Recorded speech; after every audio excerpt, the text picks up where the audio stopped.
പാരായണം ചെയ്യുന്ന പരിശുദ്ധ ഖുർആൻ എന്നുള്ളത് നമ്മൾ അതിൻ്റെ അർത്ഥവ്യാപ്തിയിലേക്ക് നമ്മൾ നോക്കുമ്പോൾ അത് അല്ലാഹു സുബ്ഹാനഹു വ തആല നമുക്ക് നൽകുന്ന ഉത്ബോധനമാണ്. എന്തിലേക്കുള്ള ഉത്ബോധനം?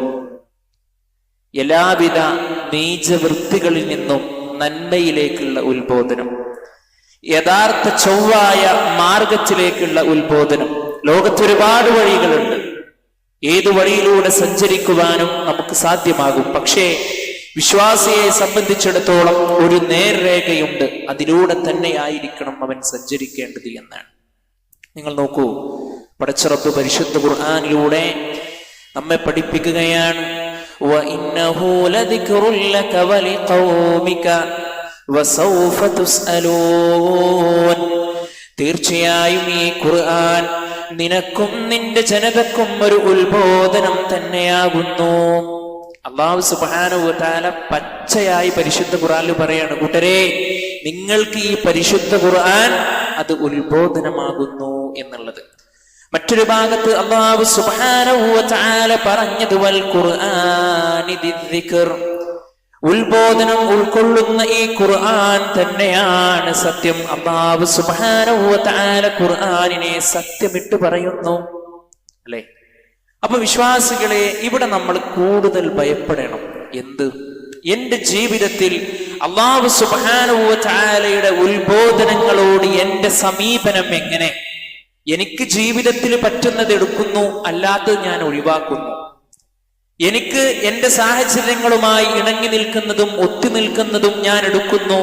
എന്റെ ജീവിത രീതിക്കും എനിക്ക് പറ്റാത്തതും ഞാൻ ഉപേക്ഷിക്കുന്നു. ഈ രീതിയാണോ എന്റെയും നിങ്ങളുടെയും രീതി എന്ന് നമ്മൾ ശ്രദ്ധിക്കേണ്ടതുണ്ട്. വിശ്വാസികളെ, നമ്മൾ ഗൗരവത്തോടു കൂടി അറിയേണ്ടത്, ഈ ഉത്ബോധനങ്ങളെ നാം അവഗണിച്ചാൽ ഒരുപാട് നഷ്ടങ്ങളാണ് നമുക്ക് വരാനിരിക്കുന്നത്. റബ്ബ് അനുഗ്രഹിക്കുമാറാകട്ടെ. ഒന്നാമത്തെ ഏറ്റവും വലിയ തെറ്റ് എന്തെന്നറിയോ? ഏറ്റവും വലിയ അക്രമിയായിട്ട് അവൻ തീരുന്നു എന്നുള്ളതാണ്. ഏറ്റവും വലിയ അക്രമം ഏതാണ് മുഅ്മിനുകളെ? അല്ലാഹു സുബ്ഹാനഹു വ തആല നൽകിയ അനുഗ്രഹങ്ങൾ നുകരുന്നു, പടച്ച റബ്ബ് നൽകിയ വായു ശ്വസിക്കുന്നു, അല്ലാഹു സുബ്ഹാനഹു വ തആല നൽകിയ അനുഗ്രഹങ്ങൾ A to Z വരെ ജീവിതത്തിലേക്ക് കൊണ്ടുവരുന്നു. പടച്ച റബ്ബിന് ഇഷ്ടമില്ലാത്ത രൂപത്തിൽ പ്രവർത്തിക്കുന്നു. ആ റബ്ബിനോട് പ്രാർത്ഥിക്കേണ്ടതിന് പകരം മറ്റുള്ളവരിലേക്ക് പ്രാർത്ഥനകൾ വഴിമാറുന്നു. പച്ച ശിർക്ക് ചെയ്യുന്ന ആളുകൾ, അതാണ് ഏറ്റവും വലിയ അക്രമം. റബ്ബ് അനുഗ്രഹിക്കുമാറാകട്ടെ, അല്ലേ? വിശ്വാസികളെ, തൗഹീദിൽ അടിയുറച്ചു കൊണ്ടുള്ള ജീവിതം, എത്ര വലിയ പരീക്ഷണങ്ങൾ വന്നാലും, എത്ര വലിയ ബുദ്ധിമുട്ടുകൾ എന്റെ ജീവിതത്തിലേക്ക് കടന്നു വന്നാലും ഒരിക്കലും ഞാൻ എന്റെ റബ്ബിൽ പങ്കു ചേർക്കില്ല എന്നുള്ള ഒരു പ്രതിജ്ഞയെടുക്കുവാൻ കഴിയണം. വിശ്വാസികളെ, പരിശുദ്ധ ഖുർആനിൽ സൂറത്തുൽ ലുഖ്മാൻ എന്നുള്ള ഒരു അധ്യായമുണ്ട്. ഒരു പിതാവാണ്. ആ പിതാവ് തന്റെ മകന് കൊടുക്കുന്ന ഒരുപാട് ഉപദേശങ്ങൾ നമുക്ക് കാണുവാൻ കഴിയും. ഒരുപാട് ഉപദേശങ്ങൾ. അതിലെ ഏറ്റവും അൾട്ടിമേറ്റായി ഏറ്റവും പ്രധാനപ്പെട്ട ഒന്നാമത്തെ ഉപദേശം ആ മകനെ വിളിച്ചുകൊണ്ട് പറയാണ്, യാ ബുനയ്യ ലാ തുശ്രിക് ബില്ലാഹ്, എന്റെ പൊന്നുമോനെ നീ അല്ലാഹുവിൽ പങ്കു ചേർക്കരുത്. ഒരു പിതാവ് തന്റെ മകനെ വിളിക്കുന്ന രൂപം നോക്കൂ മുഅ്മിനുകളെ. ഒന്നാമതായി പഠിപ്പിക്കുന്നത് ലാ തുശ്രിക് ബില്ലാഹ്, മോനെ നീ അല്ലാഹുവിൽ പങ്കു ചേർക്കരുത്.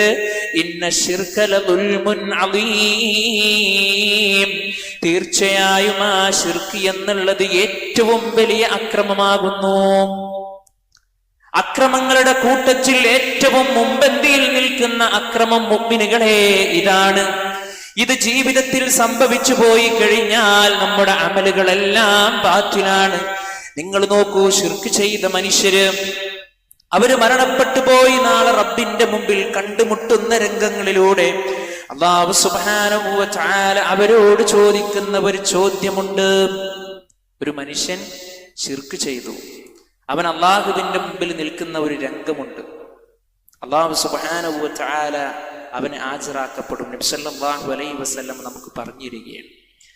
ആ സന്ദർഭങ്ങളിലൂടെ അല്ലാഹു സുബ്ഹാനഹു വ തആല ആ മനുഷ്യനോട് ചോദിക്കുകയാണ്, ലൗ അന്ന ലക മാ ഫിൽ അർളി മിൻ ഷൈഇൻ കുൻത തഫ്തദീ ബിഹി, ഭൂമിയിലുള്ള മുഴുവൻ വസ്തുക്കളും നിനക്കുണ്ടായാൽ മനുഷ്യ, അത് പ്രായശ്ചിത്തമായി തരാൻ നീ തയ്യാറുണ്ടോ? ഭൂമിയിൽ നിനക്കുള്ള എല്ലാ വസ്തുക്കളും നീ ചെയ്ത പാപത്തിന് പ്രായശ്ചിത്തമായി തരാൻ ഈ ഒരു സന്ദർഭത്തിൽ നീ തയ്യാറുണ്ടോ? ഏതാ സന്ദർഭം? നരകത്തിലേക്ക് എടുത്തിടാൻ നിൽക്കുന്ന സമയമാണ്. ആ അവസ്ഥകളിലൂടെ ആ മനുഷ്യൻ പറയുന്നു, നഅം അല്ലാഹുവേ, ഞാൻ തയ്യാറാണെന്ന് പറയുമ്പോ കാരുണ്യത്തിന്റെ റഹ്മത്തിന്റെ അല്ലാഹു സുബ്ഹാനഹു വ തആല പഠിപ്പിക്കുകയാണ്, ഫഖദ് സഅൽതുക മാ ഹുവ അഹ്വനു മിൻ ഹാദാ ഔ അൻത ഫീ സുൽബി ആദം. ആ സന്ദർഭങ്ങളിലൂടെ റബ്ബ് ആ ശിർക്ക് ചെയ്ത മനുഷ്യനോട് പറയുകയാണ്, ആദമിന്റെ മുതുകിലായിരുന്നപ്പോൾ, മനുഷ്യ നീ ആദമിന്റെ മുതുകിലായിരുന്നപ്പോൾ ഇതിനേക്കാൾ ഏറ്റവും വലിയ ഒരു നിസ്സാരമായ കാര്യമാണ് ഞാൻ നിന്നോട് പറഞ്ഞത്. ആലോചിക്കണം, നീ ആദമിന്റെ മുതുകിലായിരുന്നപ്പോ ഇതിനേക്കാൾ ഏറ്റവും നിസ്സാരമായ ഒരു കാര്യമാണ് ഞാൻ നിന്നോട് ആവശ്യപ്പെട്ടത്. ഏതാണ് ആ കാര്യം? അല്ലാ തുശ്രിക ബീ, നീ എന്നിൽ പങ്കു ചേർക്കരുത് എന്നാണ്. ഫഅബൈത ഇല്ല ശിർക, എന്നാൽ നീ എന്നെ വിസമ്മതിച്ചു, നീ ശിർക്ക് ചെയ്തവനാണ്, അതുകൊണ്ട് നീ വിസമ്മതിച്ച എന്ന നിലക്ക് നിനക്കുള്ള സ്ഥാനം ഇത് നരകമാണ് എന്നാണ്. മുഅ്മിനുകളെ, അല്ലാഹു സുബ്ഹാനഹു വ തആല നമ്മൾക്ക് നൽകിയ എല്ലാ അനുഗ്രഹങ്ങളും നമ്മൾ മനസ്സിലാക്കണം. നമുക്ക് നൽകിയ എത്ര വലിയ നിഅമത്തുകളും ഉണ്ടെങ്കിലും അത് തിരിച്ചറിയണം. നമ്മള് അത് വലിയ സമ്പത്ത് എന്നൊന്നുമല്ല, എത്ര ചെറിയ നിസ്സാരാണെങ്കിലും തിരിച്ചറിഞ്ഞ് അള്ളാഹുവിലേക്ക് മാത്രം പ്രാർത്ഥിക്കുന്ന ഒരു മനസ്സ്. ഇപ്പൊ ഈ കാസർഗോഡ് ജില്ലയിൽ തന്നെ മുഅ്മിനുകളെ എത്രയെത്ര ജാറങ്ങളും മക്ബറകളുമാണ് വഴിക്ക് വഴി ഉണ്ടായി വരുന്നത്. നിങ്ങൾ ആലോചിച്ചൊക്കെയാണ്. ഓരോ സമയത്തും ആളുകൾ എന്ത് ചെയ്യാണ്? ഓരോ പുതിയ ന്യായങ്ങളും വാദങ്ങളും പറയാണ്. എന്നിട്ട് ഓരോ പേരിടാണ്, ഉപ്പാപ്പ ദർഗ, ഉമ്മാമ ദർഗ.